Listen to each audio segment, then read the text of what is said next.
ओम शं शनिश्चराय नमः। स्वागत है आपका हमारे चैनल पर। आज के इस वीडियो में हम आपको सुनाएंगे शनिवार व्रत की कथा। शनिवार के दिन शनि ग्रह को प्रसन्न करने के लिए शनिदेव की पूजा होती है। काला तिल, काला वस्त्र, तेल, उड़द, ये चीज़ें शनि को बहुत अधिक प्रिय हैं। इनसे शनिदेव की पूजा की जाती है। इसके अलावा शनि की दशा को दूर करने के लिए यह व्रत उत्तम व्रत बताया गया है। शनि स्तोत्र का पाठ भी विशेष लाभदायक बताया गया है। तो सभी प्रकार की व्रत कथाएं सुनने के लिए और हमसे जुड़े रहने के लिए आपको केवल हमारे चैनल को सब्सक्राइब करके बेल आइकन को प्रेस करना है। आज की कथा अच्छी लगे तो लाइक करना है और शेयर करना है। तो चलिए अब हम सुनते हैं शनिवार व्रत की कथा। एक समय की बात है। सूर्य, चंद्रमा, मंगल, बुध, बृहस्पति, शुक्र, शनि, राहु और केतु, इन सभी ग्रहों में आपस में झगड़ा हो गया कि हम सब में से बड़ा कौन है।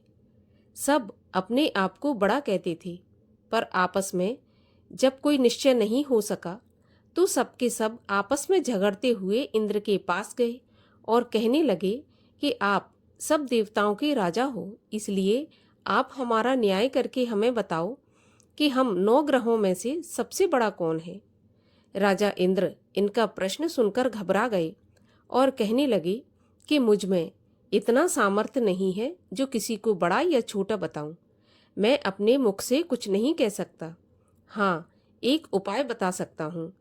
इस समय पृथ्वी पर राजा विक्रमादित्य दूसरों के दुखों का निवारण करते हैं, इसलिए तुम सब मिलकर उन्हीं के पास जाओ, वही तुम्हारे दुखों का निवारण करेंगे।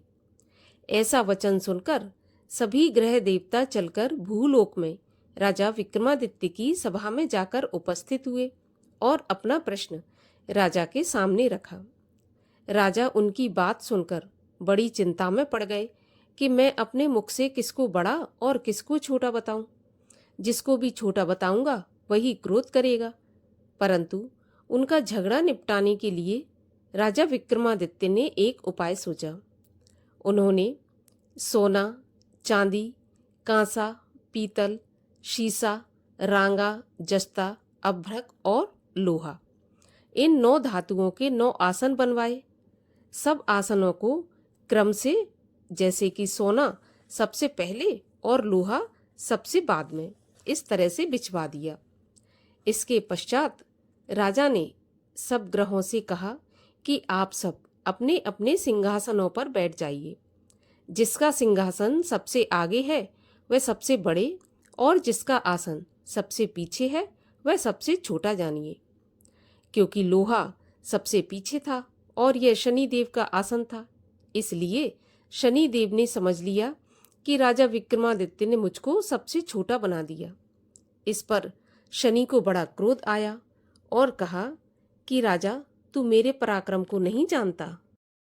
सूर्य एक राशि पर 1 महीना, चंद्रमा 2.25 महीना 2 दिन, मंगल 1.5 महीना, बृहस्पति 13 महीने, बुध और शुक्र 1 महीने, परंतु मैं एक राशि पर 2.5 अथवा 7.5 साल तक रहता हूँ। बड़े बड़े देवताओं को भी मैंने भीषण दुख दिया है।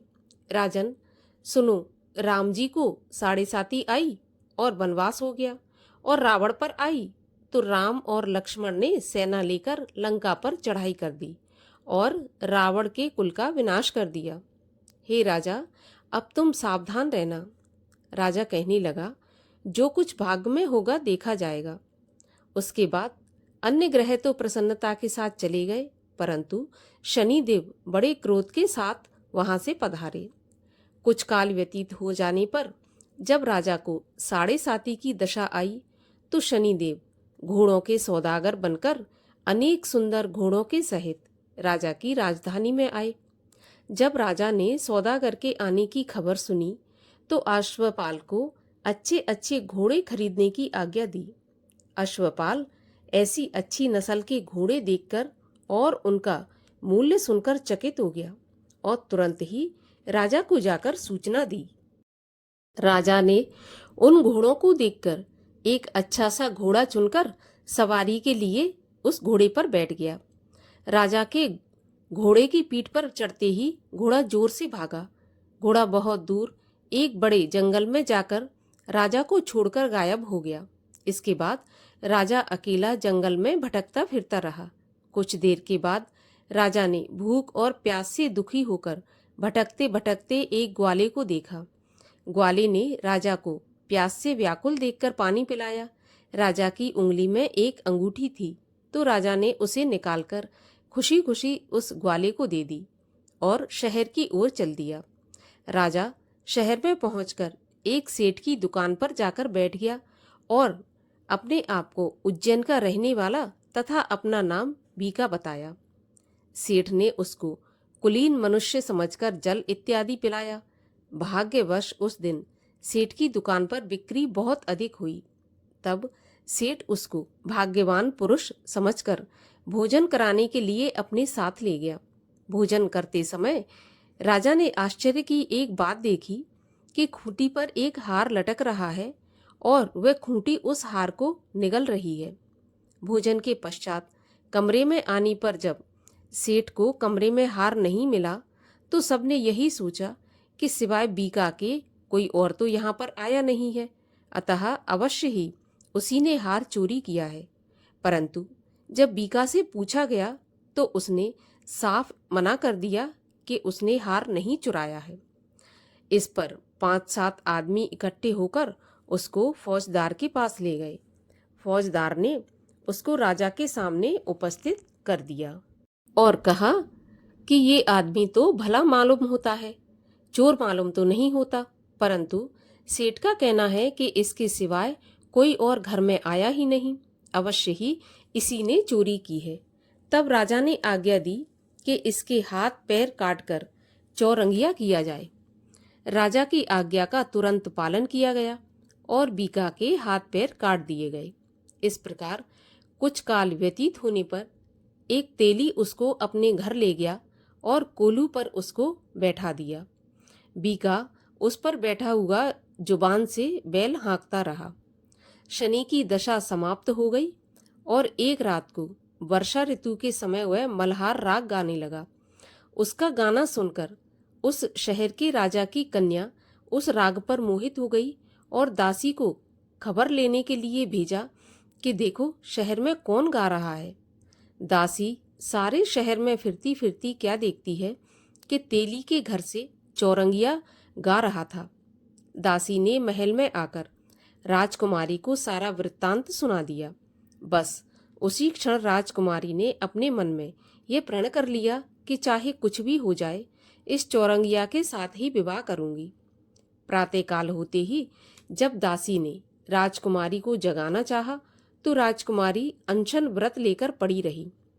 तब दासी ने रानी के पास जाकर राजकुमारी के न उठने का वृत्तांत कहा तो रानी ने तुरंत ही वहां पर आकर राजकुमारी को जगाया और उसके दुख का कारण पूछा।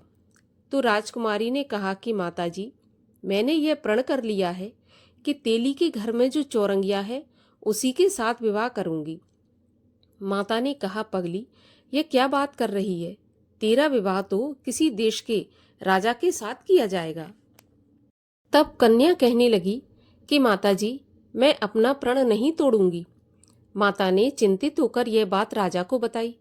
जब महाराज ने भी आकर यह समझाया कि मैं अभी देश देशांतर में अपने दूत भेजकर सुयोग्य, रूपवान और बड़े से बड़े गुणी राजकुमार के साथ तुम्हारा विवाह करूंगा, ऐसी बात तुमको सपने में भी नहीं सोचनी चाहिए। तब कन्या ने कहा, पिताजी, मैं अपने प्राण त्याग दूंगी परंतु किसी दूसरे से विवाह नहीं करूंगी। इतना सुनकर राजा ने क्रोध से कहा कि यदि तेरे भाग्य में ऐसा ही लिखा है तो जैसी तेरी इच्छा हो वही कर। राजा ने तेली को बुलाकर कहा कि तेरे घर में जो चौरंगिया है उसके साथ मैं अपनी कन्या का विवाह करना चाहता हूँ। तेली ने कहा, महाराज, ये कैसे हो सकता है? कहाँ आप हमारे राजा और कहाँ मैं एक नीच तेली। परंतु राजा ने कहा कि भाग्य के लिखे को कोई नहीं टाल सकता, अपने घर जाकर विवाह की तैयारी करो। राजा ने उसी समय तोरण और बंधनवार लगवाकर अपनी राजकुमारी का विवाह चौरंगिया बना विक्रमादित्य के साथ कर दिया। रात्रि को जब विक्रमादित्य और राजकुमारी महल में सोए तो आधी रात के समय शनिदेव ने विक्रमादित्य को स्वप्न दिया कि राजा, कहो मुझको छोटा बताकर तुमने कितना दुख उठाया। तब राजा ने क्षमा मांगी और शनिदेव ने प्रसन्न होकर विक्रमादित्य को हाथ पैर वापस दे दिए। तब राजा ने कहा, महाराज, मेरी एक प्रार्थना स्वीकार करें कि जैसा दुख आपने मुझे दिया है ऐसा किसी और को नहीं देना। तब शनिदेव ने कहा कि तुम्हारी यह प्रार्थना स्वीकार है। जो मनुष्य मेरी कथा सुनेगा या कहेगा उसको मेरी दशा में कभी भी किसी प्रकार का दुख नहीं होगा, और जो नित्य ही मेरा ध्यान करेगा या चींटियों को आटा डालेगा उसके सभी मनोरथ पूर्ण होंगे। इतना कहकर शनिदेव अपने धाम को चले गए। राजकुमारी की आंख खुली और उसने राजा के हाथ पांव सलामत देखे तो आश्चर्य को प्राप्त हुई। उसको देखकर राजा ने अपना समस्त हाल कहा कि मैं उज्जैन का राजा विक्रमादित्य हूँ। यह बात सुनकर राजकुमारी अत्यंत प्रसन्न हुई। प्रातःकाल राजकुमारी से उसकी सखियों ने पूछा तो उसने अपने पति का सारा वृत्तांत कह सुनाया। तब सबने प्रसन्नता प्रकट की और कहा कि ईश्वर ने आपकी मनोकामना पूरी कर दी। जब उस सेठ ने यह बात सुनी तो वह विक्रमादित्य के पास आया और राजा विक्रमादित्य के पैरों में गिरकर क्षमा मांगने लगा कि आप पर मैंने चोरी का झूठा आरोप लगाया, अतः आप मुझको जो चाहें वो दंड दें। तब राजा ने कहा कि मुझ पर शनि देव का प्रकोप था, इसी कारण यह सब दुख मुझको प्राप्त हुआ। इसमें तुम्हारा कोई दोष नहीं है। तुम अपने घर जाकर अपना काम करो। तब सेठ बोला कि मुझे तभी शांति मिलेगी जब आप मेरे घर चलकर प्रीतिपूर्वक भोजन करेंगे।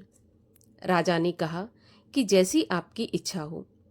सेठ ने अपने घर जाकर अनेक प्रकार के सुंदर भोजन बनवाए और राजा विक्रमादित्य को प्रीति भोज कराया। जिस समय विक्रमादित्य भोजन कर रहे थे तब एक अत्यंत आश्चर्य की बात सबको दिखाई दी कि जो खूंटी पहले हार निगल रही थी वही खूंटी अब हार उगल रही है। जब भोजन समाप्त हो गया तो सेठ ने हाथ जोड़कर बहुत सी मोहरें राजा को भेंट की और कहा कि मेरे श्री कंवर नाम की एक कन्या है, आप उसका पाणी ग्रहण करें। इसके बाद सेठ ने अपनी कन्या का विवाह राजा के साथ कर दिया और बहुत सा दान दहेज आदि दिया। इस प्रकार कुछ दिनों तक वहां पर निवास करने के पश्चात विक्रमादित्य ने उस शहर के राजा से कहा कि अब मेरी उज्जैन जाने की इच्छा है।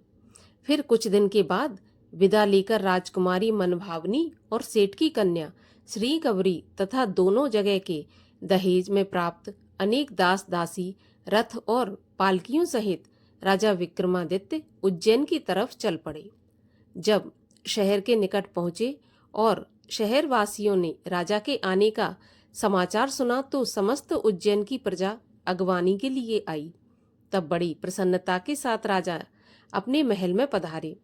सारे शहर में बड़ा भारी महोत्सव मनाया गया और रात्रि को दीपमाला भी की गई। दूसरे दिन राजा ने शहर में यह सूचना कराई कि शनि देवता सभी ग्रहों में सबसे ऊपर हैं। मैंने इनको छोटा बताकर बहुत बड़ी गलती की, इसी से मुझको यह दुख प्राप्त हुआ। इस कारण सारे शहर में सदा शनि देव की पूजा और कथा होने लगी। राजा और प्रजा अनेक प्रकार के सुख भोगती रही। जो कोई शनि देव की इस कथा को पढ़ता है या सुनता है, शनि देव की कृपा से उसके सभी दुख दूर हो जाते हैं। शनिवार की कथा को शनिवार के दिन अवश्य पढ़ना या सुनना चाहिए। बोलिए शनि देव की जय।